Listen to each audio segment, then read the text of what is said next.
धरती लोक के साम्राज्य में युवराज का स्वागत है। मुख्य योद्धा घुटनों पर झुक चुका है। चारों ओर खड़े सभी योद्धा अपनी तलवारें नीचे कर देते हैं। उनके चेहरों पर हैरानी, सम्मान और राहत। मुख्य योद्धा गंभीर गर्व से, युवराज, आपका स्वागत है। अर्जुन के पीछे गोल्डन टाइगर धीरे से गुर्राता है। झटपट अर्जुन के कंधे पर बैठा ताज की तरह चमक रहा है। युवराज के शब्द सुनकर जंगल की हवा भी मानो थम जाती है।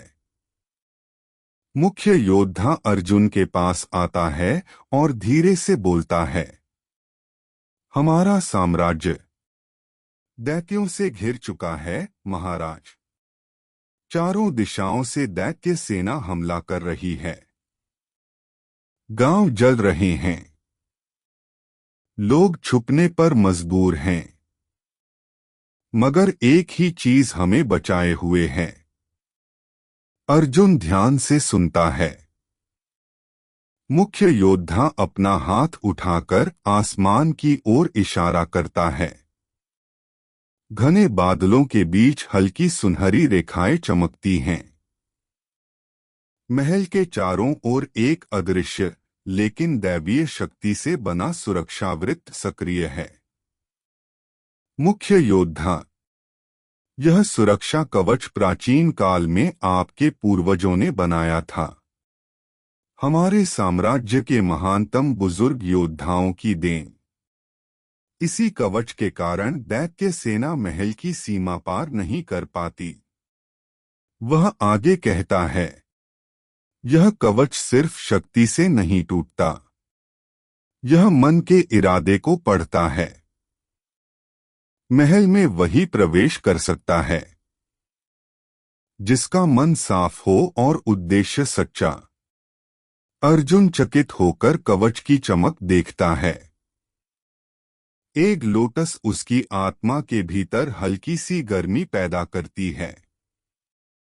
मुख्य योद्धा धीरे सम्मान से, युवराज, हम आपको महल तक ले चलेंगे, लेकिन आम रास्तों से नहीं। दैत्यों की नजरें हर तरफ हैं। वह एक छिपे हुए पहाड़ी मार्ग की ओर इशारा करता है। खुफिया मार्ग जहां अर्जुन का भविष्य इंतजार कर रहा है। गोल्डन टाइगर उस मार्ग को सूंघकर कहता है, यह रास्ता बहुत पुराना है। यहां युद्ध की गंध है। मुख्य योद्धा मुस्कुराता है। हाँ, यह वही मार्ग है जिससे आपके पिता वर्षों पहले महल पहुंचे थे। और आज वहीं आपसे मिलने आपका इंतजार कर रहे हैं। उनके सबसे वफादार, सबसे प्राचीन साथी। अर्जुन की सांस रुक जाती है। मुख्य योद्धा जोर से घोषणा करता है, भीष्म देव। पेड़ों के बीच धुंध में एक विशाल आकृति धीरे धीरे प्रकट होती है। सिर से पैर तक प्राचीन दिव्य कवच में ढकी, आंखों में हल्की नीली आग और हाथ में विशाल त्रिशूल। भीष्म देव, कर्ण देव के 10वें पायदान के देव योद्धा, धरती लोक की अंतिम ढाल। अर्जुन की आंखें भर आती हैं। उसे एहसास होता है वह अब सचमुच अपने पिता के संसार में पहुंच चुका है। धुंध फटती है। पेड़ों के बीच नीली आभा फैलती है और धीरे धीरे प्रकट होता है भीष्म देव, प्राचीन कवच पहने, अग्नि की चमक जैसी आंखों वाला महायोद्धा। उसकी उपस्थिति इतनी भारी थी कि गोल्डन टाइगर भी एक कदम पीछे हट जाता है और झटपट अर्जुन के कंधे पर और कसकर पकड़ लेता है। भीष्मदेव धीरे धीरे घुटनों पर बैठ जाते हैं। भीष्मदेव गंभीर श्रद्धा से, युवराज अर्जुन देव, मैं भीष्मदेव कर्ण देव का वचनबद्ध सेनापति आपकी सेवा और रक्षा के लिए प्रस्तुत हूं। अर्जुन हड़बड़ा जाता है। वह आगे बढ़कर भीष्मदेव को उठाने की कोशिश करता है। अर्जुन, कृपया आप मेरे सामने घुटने मत टेकिए। आप मेरे पिता के सबसे बड़े योद्धा हैं। भीष्मदेव हल्के से मुस्कुराते हैं। युवराज, शक्ति जन्म से नहीं, कर्तव्य से मिलती है, और मेरा कर्तव्य है आपकी रक्षा, क्योंकि आप ही इस वंश की अंतिम आशा हैं। अर्जुन की आंखें नम हो जाती हैं। गोल्डन टाइगर गर्व से दहाड़ता है। झटपट फुसफुसाता है, मास्टर, ये तो बहुत ही बड़े लेवल के योद्धा लगते हैं। भीष्मदेव अर्जुन के माथे पर लगे तिलक को देखते हैं और उनकी आंखों में चमक दौड़ जाती है। भीष्मदेव, यह वही तिलक है जो आपके पिता के पास भी था। इसका मतलब आप अपने मार्ग पर सही दिशा में बढ़ रहे हैं। अर्जुन गहरी सांस लेता है। भीष्मदेव, मेरे पिता कहाँ हैं? क्या आप जानते हैं? भीष्मदेव का चेहरा अचानक गंभीर हो जाता है। हवा भारी होने लगती है। भीष्मदेव धीमे दुख से, महाराज कर्ण देव, दैत्य लोक के सबसे गहरे कारागार में बंदी हैं। पर अभी आपको अपने पिता को नहीं, अपने भाग्य को मजबूत करना होगा। भीष्मदेव अपना विशाल त्रिशूल उठाते हैं और एक प्राचीन मंत्र बोलते हैं। त्रिलोक द्वार उद्घाटित हो। अचानक धरती कांपती है। पेड़ों के बीच एक रोशन सुनहरी रेखा खींचती है और बदल जाती है एक गुप्त दैवीय द्वार में। द्वार के अंदर दिखाई देती है एक विशाल राज्य, पहाड़ों के बीच बादलों से घिरा, ऊपर तैरते मंदिरों और ऊर्जा स्तंभों वाला महान साम्राज्य। जैसे ही अर्जुन गोल्डन टाइगर और झटपट प्रवेश करते हैं, पूरी हवा में शंख, नगाड़ों और दिव्य युद्धढोल की आवाजें गूंज उठती हैं। सैकड़ों योद्धा दीवारों पर खड़े होकर चिल्लाते हैं, युवराज अर्जुन देव की जय। सूर्यवंश का उत्तराधिकारी स्वागत योग्य है। अर्जुन ठहरकर उस दृश्य को देखता है। महल के ऊपर अर्धचंद्राकार डोम, हवा में तैरती अग्निमशाले और चारों ओर एक दैवीय सुरक्षा कवच की सुनहरी चमक। गोल्डन टाइगर गर्व से सीना फुलाता है। उसकी आंखों से बिजली की धार हल्के हल्के चमकती है। झटपट उत्साहित होकर चिल्लाता है, मास्टर, हम सच में राजा की तरह आ रहे हैं। भीष्मदेव आगे बढ़ते हैं। युवराज, यह आपका घर है। साम्राज्य आपका इंतजार कर रहा था। अब समय है आपकी प्रशिक्षण यात्रा शुरू करने का, जिसका पहला कदम है। भीष्मदेव अपना त्रिशूल आकाश की ओर उठाता है। वायु मूल शक्ति। अर्जुन के चारों ओर हवा तेजी से घूमने लगती है। महल की दीवारों पर हवा के चिन्ह चमक उठते हैं और अर्जुन की भविष्य की शक्ति मानो उसे पुकार रही हो। साम्राज्य के अंदर अर्जुन के पिता की यादें जाग उठती हैं। अर्जुन महल के अंदर कदम रखता है। महल के विशाल स्तंभों पर सूर्यवंश के प्रतीक चमक रहे हैं।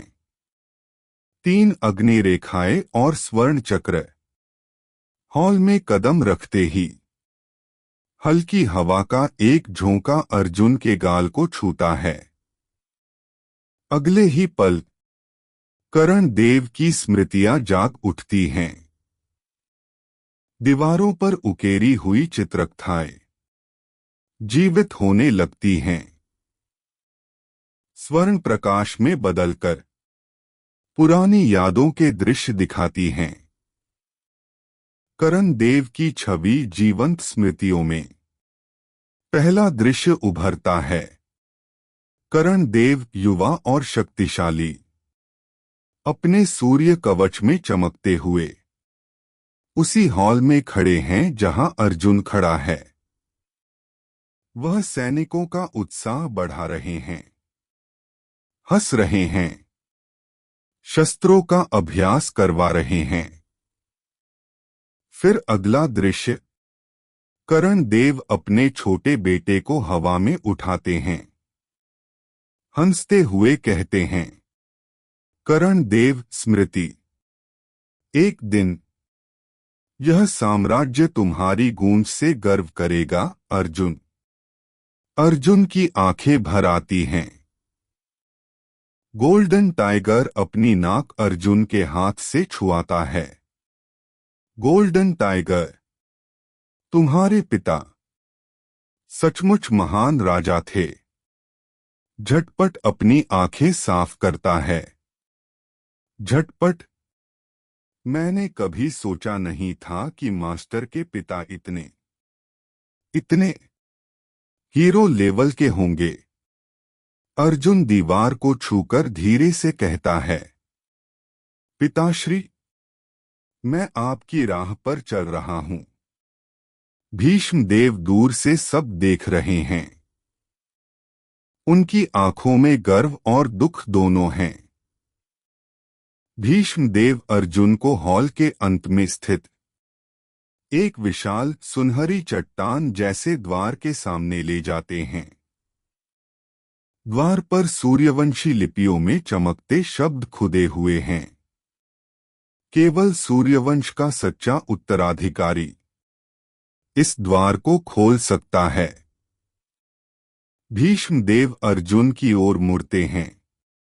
युवराज, आपके पिता ने इस कक्ष पर मुहर लगा दी थी। यह केवल आपको मान्यता देता है। अर्जुन आगे बढ़ता है। उसके भीतर एक लोटस हल्का सा कंपित होती है। एक लोटस भीतर से फुसफुसाती, अर्जुन, अपना हाथ द्वार पर रखो। यह तुम्हारे रक्त को पहचानेगा। अर्जुन हाथ रखता है। क्षण भर शांति, फिर धा, पूरे महल में कंपन फैल जाता है। द्वार की लिपियां जल उठती हैं। सुनहरी रेखाएं अर्जुन के हाथ से फैलती हैं और पूरे द्वार में समा जाती हैं। अचानक द्वार अपनी जगह से खिसकता है और एक प्रचंड प्रकाश के साथ खुल जाता है। जैसे ही द्वार खुलता है, एक विशाल कक्ष दिखाई देता है, जहां हवा में तैरते पुराने शस्त्र, बिजली, अग्नि और अदृश्य ऊर्जा की धाराएं घूम रही हैं। हर हथियार के चारों ओर एक चमकदार शक्ति मंडल है। भीष्म देव गर्व से कहते हैं, यह कक्ष आपके पिता और उनके पूर्वजों का था। इनमें से कुछ हथियार देवताओं से भी पुराने हैं। अर्जुन देखते ही रह जाता है। एक तलवार जो हवा को काटते ही बिजली बन जाती है। एक दंड जो पृथ्वी को फाड़ सकता है, एक धनुष जिसकी डोरी रोशनी की बनी है, एक त्रिशूल जिसके चारों ओर अग्नि घूमती है। सबसे ऊपर एक स्वर्ण मठ में रखा है। भीष्म देव उसे देखते हुए कहते हैं, यह सूर्य कवच जब आपका समय आएगा खुद आपकी ओर खींच आएगा। अर्जुन हाथ बढ़ाता है और कक्ष प्रकाश से भर जाता है। प्राचीन हथियार कक्ष का द्वार खुलते ही चारों दिशाओं से चमकदार ऊर्जा अर्जुन देव पर केंद्रित होने लगती है। हवा भारी हो जाती है। कक्ष में गड़गड़ाहट गूंजती है। भीष्म देव गर्व और भय दोनों से देखते हैं। युवराज, आज से आपकी पहली परीक्षा शुरू होती है। अर्जुन आगे बढ़ता है। उसकी हथेलियों पर हल्की बिजली दौड़ती है। एक लोटस उसकी आत्मा में सक्रिय होती है। एक लोटस भीतर से, तैयार रहो अर्जुन, यह कक्ष तुम्हें परखेगा कि तुम राजा बनने के योग्य हो भी या नहीं। कक्ष के केंद्र में रखा प्राचीन सूर्य कवच अचानक तेज चमक छोड़ता है। उस पर उकेरे हुए सूर्य चक्र एक एक कर जीवित होने लगते हैं। अर्जुन के पास आते ही कवच सुनहरी किरणों में बदल जाता है और अर्जुन के दिल के सामने रुककर धीमे से धड़कने लगता है। धड़ धड़ धड़। भीष्म देव कंपित स्वर में, सूर्य कवच उसे पहचान गया है। अर्जुन हाथ बढ़ाता है और अगले ही क्षण धा, सूर्य कवच अचानक प्रकाश के विस्फोट में बदलकर अर्जुन के पूरे शरीर पर तेजी से चिपक जाता है। जैसे ही कवच अर्जुन के शरीर में प्रवेश करता है, अर्जुन की चीख पूरे कक्ष में गूंज उठती है। उसके मांसपेशियों में आग लगती है। हड्डियां लोहे की तरह तपने लगती हैं और नसों में बिजली दौड़ने लगती है। झटपट घबरा जाता है। मास्टर, ये क्या हो रहा है? गोल्डन टाइगर गर्जना करता है, पर वह भी पास नहीं जा सकता। भीष्म देव हाथ उठाकर रोकते हैं। यह दर्द हर सूर्यवंशी उत्तराधिकारी को सहना पड़ता है। यही दर्द, यही अग्नि उसे अजेय बनाती है। अर्जुन के घुटने टूटते हैं। वह जमीन पर गिर जाता है। कवच की ऊर्जा उसके शरीर को झकझोरती है। फिर धीरे धीरे सब शांत हो जाता है। अर्जुन अंधेरे में डूब जाता है। वह बेहोश हो चुका है। कुछ समय बाद अर्जुन अपनी आंखें खोलता है। भीष्म देव, गोल्डन टाइगर और झटपट उसके चारों ओर खड़े हैं। अर्जुन के शरीर से एक दिव्य सुनहरी ऊर्जा उठ रही है, मानो उसके अंदर एक नया सूर्य जन्म ले चुका हो। जहां भी अर्जुन अपनी हथेली रखता है, वहां प्रकाश की लपटें बनती हैं। भीष्म देव गहरी आवाज में बोलते हैं, अब आप वही हैं जिसके बारे में हमारे पूर्वजों ने भविष्यवाणी की थी। अचानक कक्ष में रखे अन्य सभी हथियार, लोहे के गदा, अग्निचक्र, वायुधनुष, पृथ्वी दंड, जल खड्ग, एक एक करके हवा में उठने लगते हैं। प्रत्येक हथियार से निकलती शक्ति अर्जुन के शरीर की ओर आकर्षित होती है और फिर सभी हथियार एक एक कर अर्जुन के शरीर में समा जाते हैं, सुनहरी रेखाओं की तरह उसकी नसों में बहते हुए। अब अर्जुन की आंखें सुनहरी चमक से जगमगाती हैं। एक लोटस फुसफुसाती है, अब तुम युद्ध के समय इनमें से किसी भी अस्त्र को सिर्फ अपने मंत्र से बाहर बुला सकते हो। अर्जुन अपनी मुट्ठी भींचता है, बिजली की धार फूटती है। वह अब केवल अर्जुन नहीं, वह सूर्यवंशी ब्रह्मा योद्धा की राह पर पहला कदम रख चुका है। अर्जुन अभी भी हल्के सुनहरे प्रकाश से चमक रहा है। उसके शरीर पर सूर्य कवच की ऊर्जा शांत होने लगी है और प्राचीन हथियार कक्ष धीरे धीरे स्थिर हो रहा है। भीष्म देव आगे बढ़कर अर्जुन के सामने खड़े होते हैं। उनकी आंखों में वह गंभीरता है जो किसी गहरे रहस्य की कहानी कह रही हो।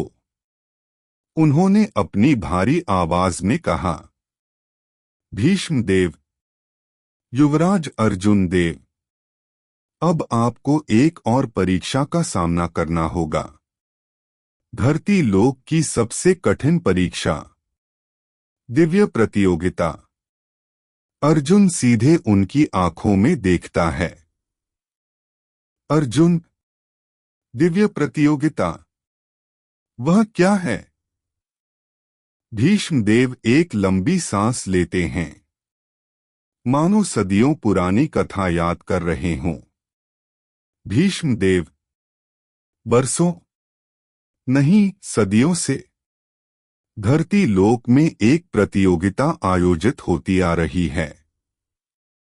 उसे जीतने वाला योद्धा एक ऐसी शक्ति प्राप्त करता है जो किसी देवता से कम नहीं। हवा अचानक भारी हो जाती है।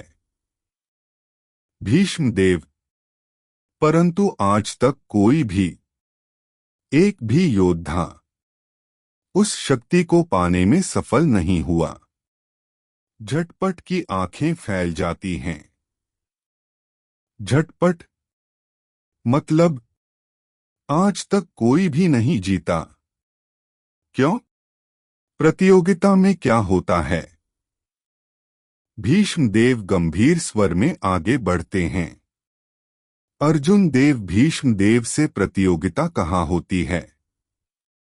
यह प्रतियोगिता हिमालय की सबसे ऊंची चोटी पर स्थित दिव्य स्तंभ घाटी में होती है। वह दीवार पर लगे प्राचीन मानचित्र की ओर इशारा करते हैं। भीष्म देव, दिव्य स्तंभ घाटी, जहां हवा, आग, जल, पृथ्वी और छाया, पांचों मूल तत्व आपस में टकराते हैं। गोल्डन टाइगर भी खुद को संभाल कर सुन रहा है। भीष्म देव अर्जुन के कंधे पर भारी हाथ रखते हैं। इस प्रतियोगिता का लक्ष्य उस दिव्य शक्ति को खोजना है जो पांचों मूल तत्वों को एक साथ नियंत्रित कर सके। अर्जुन, क्या वह शक्ति जीवित है? भीष्म देव सिर हिलाते हैं। हाँ, वह शक्ति एक जीवित प्राचीन ऊर्जा है जिसे आत्मक तत्व शक्ति कहा जाता है। जो उसे जीत ले, दुनिया की संतुलन रेखा को बदल सकता है। अर्जुन की आंखों में प्रचंड ज्वाला जगती है। भीष्म देव का आदेश।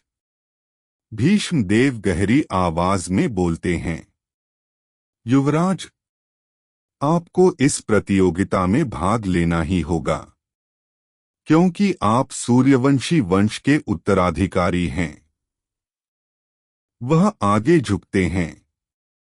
भीष्मदेव, और मुझे विश्वास है, वर्षों से जो शक्ति किसी को नहीं मिली, वह शक्ति केवल आपके लिए इंतजार कर रही है। एक लोटस अचानक अर्जुन के भीतर बोलती है, अर्जुन, यही प्रतियोगिता तुम्हें वायुमूल शक्ति तक ले जाएगी, और यह प्रतियोगिता तुम्हारे पिता कर्ण देव से मिलने का पहला रास्ता है। अर्जुन अपनी मुट्ठी कसता है। मैं भाग लूंगा और जीतकर ही वापस आऊंगा।